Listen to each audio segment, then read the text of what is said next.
राजस्थान की राजनीति में AIMIM यानी कि असदुद्दीन ओवैसी की party all India Majlis-e-Ittehadul Muslimeen की एंट्री ने कांग्रेस और बीजेपी दोनों की चिंताओं को एक अलग रुख दिया है। इसी बीच अशोक गहलोत सरकार के एक मंत्री की 5 सितारा होटल के अंदर ओवैसी से मुलाकात के मायने क्या हैं, जानेंगे आज हम। नमस्कार, आपका स्वागत है। मैं हूं प्रदीप और आप देख रहे हैं थिंक 360। तो जैसा कि मैंने बताया कि अशोक गहलोत सरकार के एक मंत्री जो कि असदुद्दीन ओवैसी से शहर के एक 5 सितारा होटल में मिलते हैं। करीब 1 घंटे की लंबी मंत्रणा हुई है दोनों के बीच में। ये मंत्री अपने बगावती तेवर और अंदाज के लिए जाने जाते रहे हैं।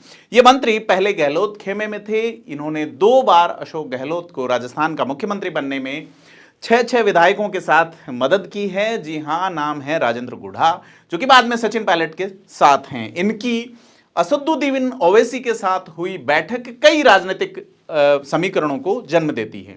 खासकर के शेखावाटी इलाका, जहां पर दलित वोट बैंक ज्यादातर जाट प्रत्याशियों के इतर चुनाव प्रत्याशी को सपोर्ट करता है। ऐसे में यहां पे मुस्लिमों की संख्या बड़े पैमाने पर है, खास करके जो कायम खानी मुसलमान हैं, और वो और राजपूत समुदाय के आपसी जो साझे रिश्ते और साझे संबंधों जैसी स्थिति है कि किस तरह से उनके सामाजिक समीकरण जो है वो एक जैसे हैं।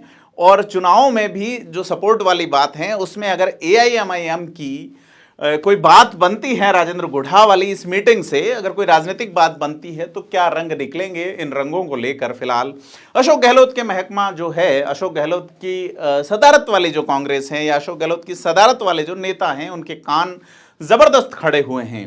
राजेंद्र गुढ़ा की इस मुलाकात के मायने यही नहीं रुकते और जो राजस्थान के अंदर राजनीतिक समीकरणों की जिस तलाश में असदुद्दीन ओवैसी हैं, वो भी कुछ अलग तरीके से देखे जा सकते हैं। क्योंकि AIMIM राजस्थान के उस 9.1% मुसलमान की ओर उनका विकल्प बनने की ओर आगे बढ़ रही हैं, उस मुसलमान का जिसे कांग्रेस अपना एक धुर वोट बैंक मानती रही है। जी हां, अगर हम देखें राजस्थान की राजनीति में तो एक समुदाय का इतना बड़ा वोट बैंक होने के बावजूद, कांग्रेस को एक बड़ा सपोर्ट करने के बावजूद, यह समुदाय अभी तक राजनीतिक रूप से उतना प्रतिनिधित्व नहीं पा सका है। मसलन की संख्या 9% से अधिक है, 9.5% संख्या है, लेकिन अभी अगर विधायकों की स्थिति देखें तो वो 5% भी नहीं है।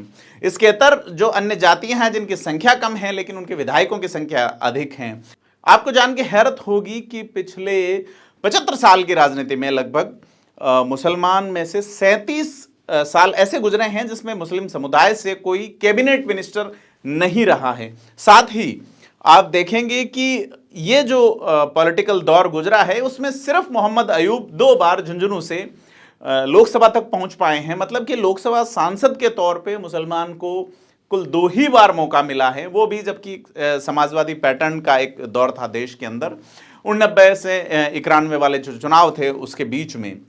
ऐसे में ये साफ है कि शेखावाटी जो एक बड़ा वोट बैंक है, शेखावाटी जहां पे ऐसे लिबरल मुस्लिम्स हैं जो कि कायम खानी वर्ग से आते हैं, साथ ही मारवाड़ के जो सिंधी मुसलमान हैं जो कि हिंदुओं से काफ़ी कनेक्टेड हैं आपस में। ऐसे में असदुद्दीन ओवैसी और राजेंद्र गुढ़ा की इस मुलाकात के क्या मायने हो सकते हैं, क्योंकि राजेंद्र गुढ़ा पॉलिटिकली समीकरण बिठाने में खासे माहिर माने जाते रहे हैं। आपको बता दें कि 2008 में अशोक गहलोत की सरकार के जब 96 विधायक थे, सरकार बनाने की जद्दोजहद थी, तो राजेंद्र गुढ़ा ही थे जो 6 बसपा विधायकों को लेके आए थे अपने साथ में। उस समय भी ये मंत्री बनाए गए थे, पर्यटन और गृह रक्षा जैसे विभाग इनको दिए थे। एक बार फिर से गुढ़ा 2018 में उसी कहानी को दोहराते हैं और फिर 6 विधायकों के साथ अशोक गहलोत के साथ जुड़ते हैं और फिर वैसा ही एक मंत्रालय पाते हैं। लेकिन राजेंद्र गुढ़ा, जिन्होंने एक इंटरव्यू में हमें बताया भी था कि उन्होंने अशोक गहलोत की बड़ी मदद की है जब वो मानेसर में कैंप चल रहा था सचिन पायलट के खेमे का, तो एक डायरी का जिक्र उन्होंने किया था कि धर्मेंद्र राठौड़ के घर पे एक क्रूशियल डायरी थी और सीएम ने बड़ी उम्मीद से उनको ये कहा कि राजेंद्र गुढ़ा ये काम सिर्फ तुम कर सकते हो, और करीब बड़ी तादाद में मौजूद केंद्र की पुलिस के सामने उनके बीच से राजेंद्र गुढ़ा और उनके लोगों ने वो डायरी निकाली थी।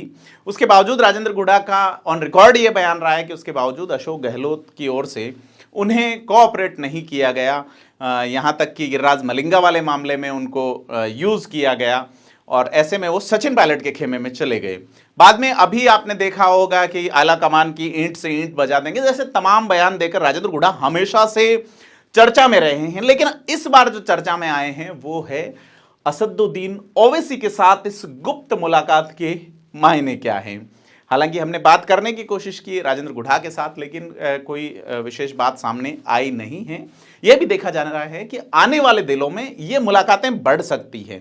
तो क्या अगर राजेंद्र गुढ़ा जो कि राजपूत समाज से आते हैं, उनका एक टाई अप उन प्रत्याशियों के साथ में जो उनके तरह के एक प्रभावशाली विचारधारा के साथ में लोगों के बीच जाते हैं, पार्टी पॉलिटिक्स से इतर लोगों के बीच जाके चुनाव जीतने की क्षमता रखते हैं, उन लोगों का कोई AIMIM से पैचअप हो सकता है या नहीं हो सकता है, यह तो वक्त बताएगा। लेकिन फिलहाल राजस्थान की इंटेलिजेंस एजेंसियां बड़ी शिद्दत से इस बात को देख रही हैं कि गहलोत के मंत्रिपरिषद के एक महत्वपूर्ण सदस्य ओवैसी से किस तरह से मिल रहा है। आपको बता दें कि असदुद्दीन ओवैसी की बाड़मेर में हुई रैली के बाद में एक बड़ा तनाव, बड़ी चिंता राजस्थान सरकार में जो अभी कांग्रेस का जो माहौल है उसको लेके बड़ी तनाव भरा हो गया था।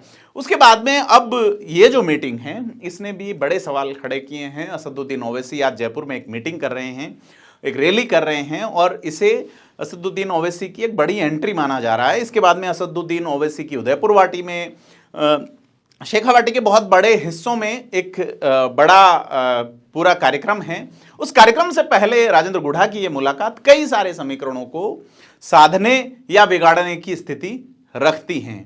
तो आपसे अपील है कि अगर आपने अब तक थिंक 360 को सब्सक्राइब नहीं किया तो ज़रूर कीजिए, क्योंकि हम आपको इसी तरह के राजनीतिक पहलुओं से रूबरू कराने के लिए लगातार रूप से अपडेट देते रहेंगे।